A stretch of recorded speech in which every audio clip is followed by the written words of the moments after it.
ಸ್ನೇಹಿತರೆ ನಮಸ್ಕಾರ. ನಾನು ಶ್ರೀಪತಿ ಹೆಗಡೆ ಹಕ್ಲಾಡಿ. ನನ್ನೆಲ್ಲ ಮೀಡಿಯಾ ಫೋಕಸ್ ವೀಕ್ಷಕ ಮಿತ್ರರಿಗೆ ಸ್ವಾಗತ.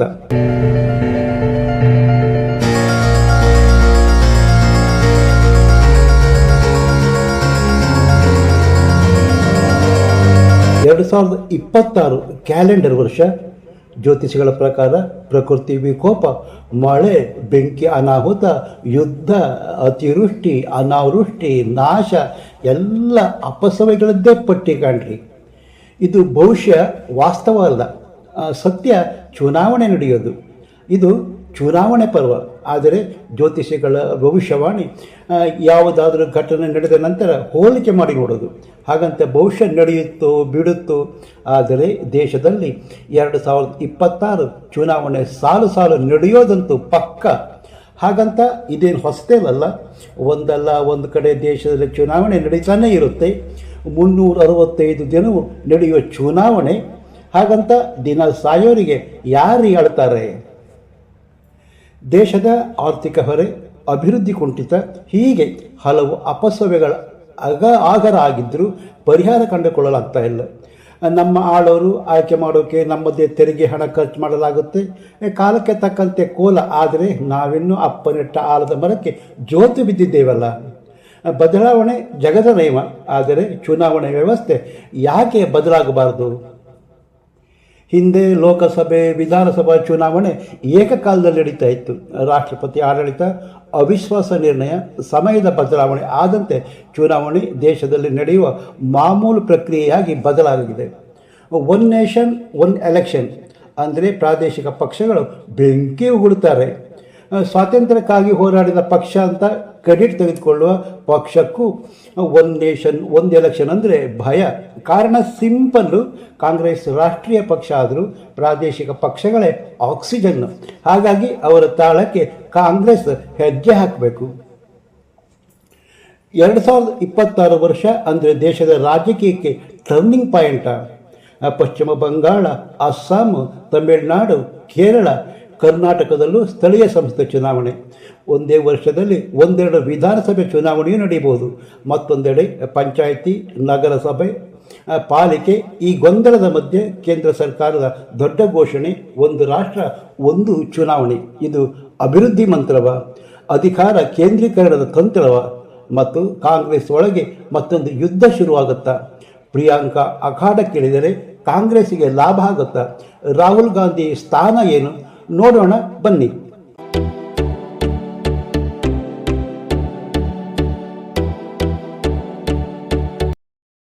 2026ರಲ್ಲಿ ನಡೆಯುವ ಪ್ರಮುಖ ಚುನಾವಣೆಗಳಲ್ಲಿ ಅತ್ಯಂತ ಗಮನ ಸೆಳೆಯುವ ರಾಜ್ಯ ಅಂದರೆ ಪಶ್ಚಿಮ ಬಂಗಾಳ.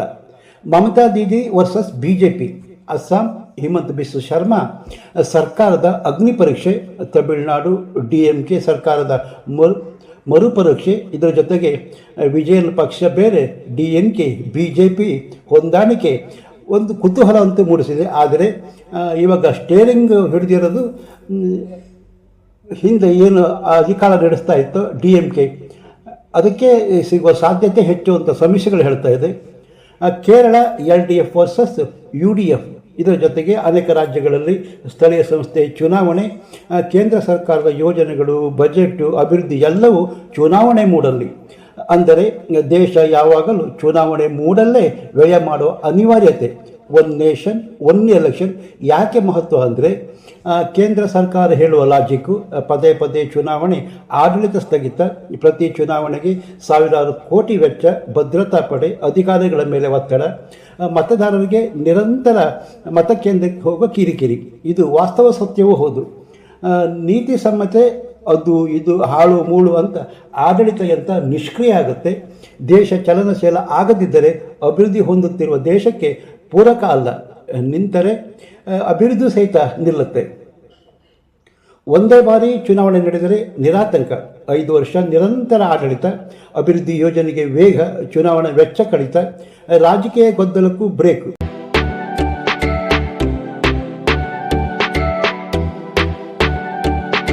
ಚುನಾವಣಾ ನೀತಿ ಸಂಹಿತೆ, ಹೊಸ ಯೋಜನೆ ಸ್ಟಾಪ್ ಆಗುತ್ತೆ.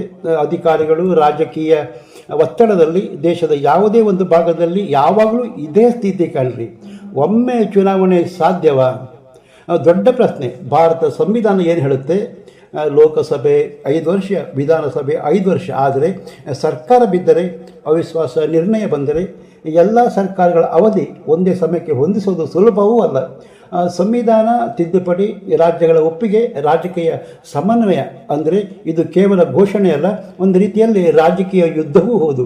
ಈ ಎಲ್ಲ ಪ್ರಶ್ನೆಗಳಿಗೆ ಸಮಿತಿ ಪರಿಹಾರ ಕಂಡುಕೊಂಡಿದೆ. ಆದರೆ ಒನ್ ಎಲೆಕ್ಷನ್ ಒನ್ ನೇಷನ್ ವಿರೋಧಿಸೋರಿಗೆ ಹಿತ ಆಗ್ತಾನೇ ಇಲ್ಲ ರೀ. ಇಲ್ಲಿ ವಿರೋಧ ಪಕ್ಷಗಳ ಇದು ಫೆಡರಲ್ ವ್ಯವಸ್ಥೆಗೆ ಅಪಾಯ, ಇದು ಆರೋಪ ಅವರಿದ್ದು. ದೊಡ್ಡ ಪಕ್ಷಗಳಿಗೆ ಲಾಭ, ಪ್ರಾದೇಶಿಕ ಪಕ್ಷಗಳಿಗೆ ನಷ್ಟ. ಒಂದೇ ಅಲೆಯಲ್ಲಿ ಚುನಾವಣೆ, ಮೋದಿ ಫ್ಯಾಕ್ಟರ್, ರಾಜ್ಯ ಸಮಸ್ಯೆ ಮಸುಕಾಗುತ್ತೆ. ಪ್ರಶ್ನೆ ಇದು, ಈಗ ಎಲ್ಲ ಕಡೆ ಚುನಾವಣೆ ನಡೆಯುತ್ತಲೇ ಇರುತ್ತೆ, ಇದಕ್ಕೆ ವಿರೋಧ ಇಲ್ಲ. ಹಾಗಾದರೆ ಒಟ್ಟಿಗೆ ಮಾಡಿದರೆ ಯಾಕೆ ವಿರೋಧ? ಉತ್ತರ ವಿಭಿನ್ನ ಸಮಯದಲ್ಲಿ ನಡೆಯುವುದರಿಂದ ಪ್ರಾದೇಶಿಕ ಪಕ್ಷಗಳಿಗೆ ಸ್ವಂತ ಅಜೆಂಡಾ, ಸ್ವಂತ ಲಾಭ. ಒಟ್ಟಿಗೆ ಆದರೆ ರಾಷ್ಟ್ರೀಯ ನೆರೆಟಿವ್ ಗೆದ್ದರೆ ಸಾಕು, ದೇಶಕ್ಕೆ ಲಾಭ ಆಗುತ್ತೆ. ಅದಕ್ಕೆ ಒಮ್ಮತ ಬೇಕು. ಆದರೆ ದೇಶ ಹಿತಕ್ಕಿಂತ ನಮ್ಮ ರಾಜಕೀಯ ಲಾಭ, ಅಧಿಕಾರ ಲಲಾಸೆ.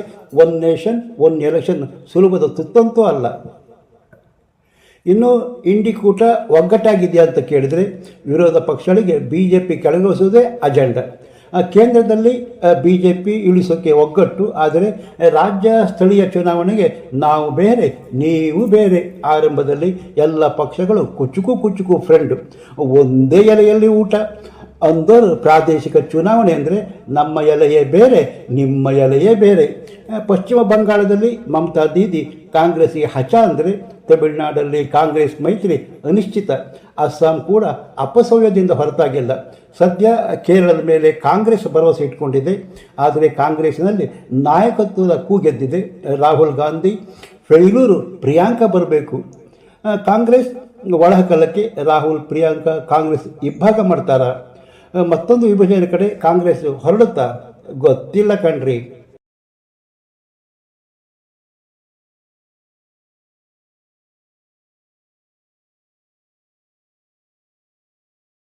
ರಾಹುಲ್ ಗಾಂಧಿಯ ಐಡಿಯಾಲಜಿಕಲ್ ಭಾರತ ಜೋಡೋ ಯಾತ್ರೆ, ಆದರೆ ಎಲೆಕ್ಟೋರಲ್ ಹಿಟ್ ಕಡಿಮೆ. ಪ್ರಿಯಾಂಕಾ ಗಾಂಧಿ ಆಕ್ರಮಣ ಭಾಷಣ, ಗ್ರೌಂಡ್ ಕನೆಕ್ಷನ್. ಉತ್ತರ ಪ್ರದೇಶದಲ್ಲಿ 5 ಬ್ರ್ಯಾಂಡ್ ಇಮೇಜ್ ಕೂಡ ಇದೆ. ಪ್ರಿಯಾಂಕಾ ಅಖಾಡಕ್ಕೆ ಇಳಿದರೆ ಕಾಂಗ್ರೆಸ್ ಲಾಭವ? ವಾಸ್ತವವಾಗಿ ಕಾರ್ಯಕರ್ತರಲ್ಲಿ ಒಂದು ಹೊಸ ಎನರ್ಜಿ ಬೂಸ್ಟ್ ಆಗ್ಬೋದು. ಮಹಿಳಾ ಮತದಾರರ ಆಕರ್ಷಣೆ, ಆದರೆ ಸಂಘಟನೆ ದುರ್ಬಲ.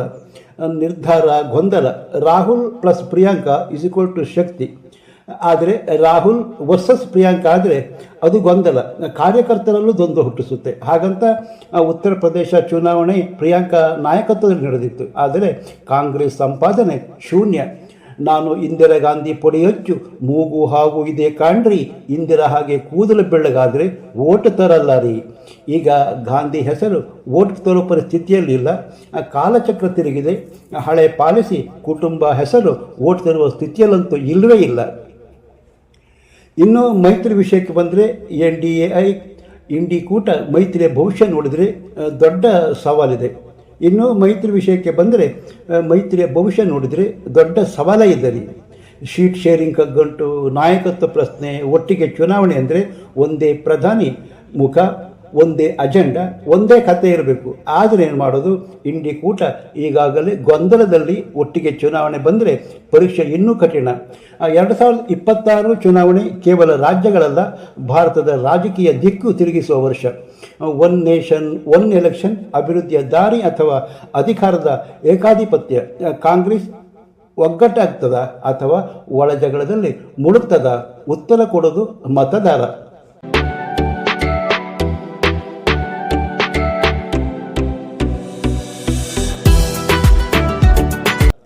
ರಾಹುಲ್ ಗಾಂಧಿ ನಿರಂತರ ಎತ್ತಿಕೊಂಡ EVM ವೋಟ್ ಚೋರಿ ಆರೋಪಕ್ಕೆ ಅದಂತೂ ದೊಡ್ಡ ಹಿನ್ನಡೆ ಸಿಕ್ಕಿದೆ. ಇತ್ತೀಚೆಗೆ ಕರ್ನಾಟಕ ಕಾಂಗ್ರೆಸ್ ಸರ್ಕಾರ ಬಿಡುಗಡೆ ಮಾಡಿದ ಅಧಿಕೃತ ವರದಿ ಪ್ರಕಾರ 70%ಕ್ಕೂ ಹೆಚ್ಚು ಮತದಾರರು EVM ವ್ಯವಸ್ಥೆ ಬಗ್ಗೆ ತೃಪ್ತಿ ವ್ಯಕ್ತಪಡಿಸಿದ್ದಾರೆ.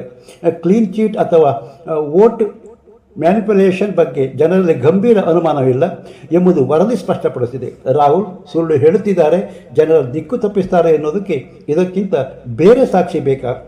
ಈ ವರದಿ ಇದೆಯಲ್ಲ, ಅದು ರಾಜಕೀಯವಾಗಿ ಕಾಂಗ್ರೆಸ್ಸಿಗೆ ದೊಡ್ಡ ಹೊಡೆತ.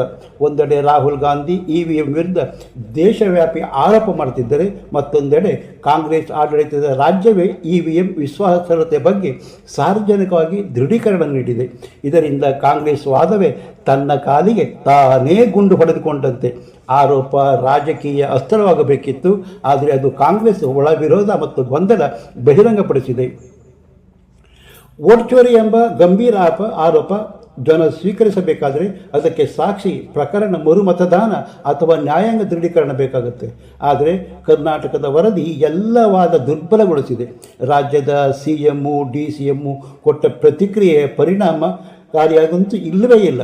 ಏನು ಒಂದು ಹೇಳಿಕೆ ಅಂತ ಹೇಳಿದ್ದಾರೆ, ಅದು ಬಾಲಿಶವಾಗಿ, ಹುಡುಗಾಟದಂತೆ, ಸಮರ್ಥನೆ ಕಾಟಾಚಾರಕ್ಕೆ ಕೊಟ್ಟ ಹೇಳಿಕೆ ಆಗಿತ್ತೆ ವಿನಃ ಪರಿಣಾಮಕಾರಿ ಸಮರ್ಥನೆ ಆಗದೆ ಬಾಲಿಶ.